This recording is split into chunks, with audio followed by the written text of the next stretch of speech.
కడప జిల్లా ముద్దునూరు మండలంలోని కలపాడు సచివాలయం పరిధిలోని కొత్తపల్లి గ్రామంలో అంగన్వాడీ కేంద్రంలో ఘనంగా తల్లిపాల కార్యక్రమాన్ని నిర్వహించారు.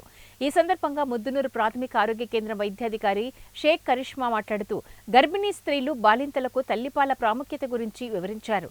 తల్లిపాలు బిడ్డకు అమృతంలాగా మరియు టీకాలాగా పనిచేస్తాయని అన్నారు. తల్లిపాలు త్రాగిన బిడ్డలకు ఎలాంటి అంటు వ్యాధులు, చర్మ వ్యాధులు, వాంతులు, విరేచనాలు రావని తెలిపారు. మొదటి 6 నెలలు తల్లిపాలు మాత్రమే శిశువుకి సంపూర్ణ ఆహారం. అంటే మనం ఏం పెట్టాం కదా, ఇవన్నీ ఎన్ని నెలల నుంచి పెట్టాం? 5 నెలల నుంచో 6 నెలల నుంచో పెడతాము. అన్నప్రాసన చేసుకుంటారు కదా మీరు, తేరా పిల్లలకి చేస్తారు కదా. చెప్పండి. ఇప్పుడు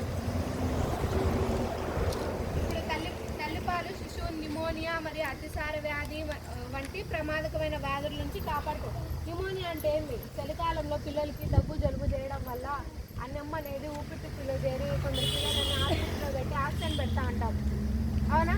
సో అట్లాంటి వ్యాధుల నుంచి రాకుండా, ఇలా అతిసార అంటే వాంతులు, విరేచనాలు, ఇట్లాంటి ప్రాబ్లమ్స్ రాకుండా మనకు తల్లిపాలు అనేవి ఉపయోగపడతాయి. తల్లిపాలు పిల్లల మేధస్సును మెరుగుపరచడంలో సహాయపడతాయి. మేధస్సు అంటే పిల్లలు తెలివిగా ఉండడానికి, వాళ్ళు యాక్టివ్గా ఉండడం, ఆడడానికి కానీ చదవడానికి కానీ.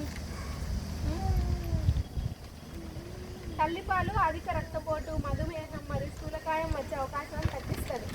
అంటే ఆడవాళ్ళలో షుగరు, బీపీ,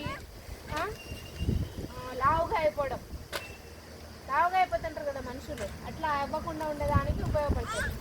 తల్లిపాలు ఇచ్చే వాళ్ళు రొమ్ము, గర్భాశయం మరియు అండాశయ క్యాన్సర్ ప్రమాదం తక్కువగా ఉంటుంది. మనం అనుకున్నాం కదా, రొమ్ము క్యాన్సర్ రాదు తల్లిపాలు తాగించడం వల్ల.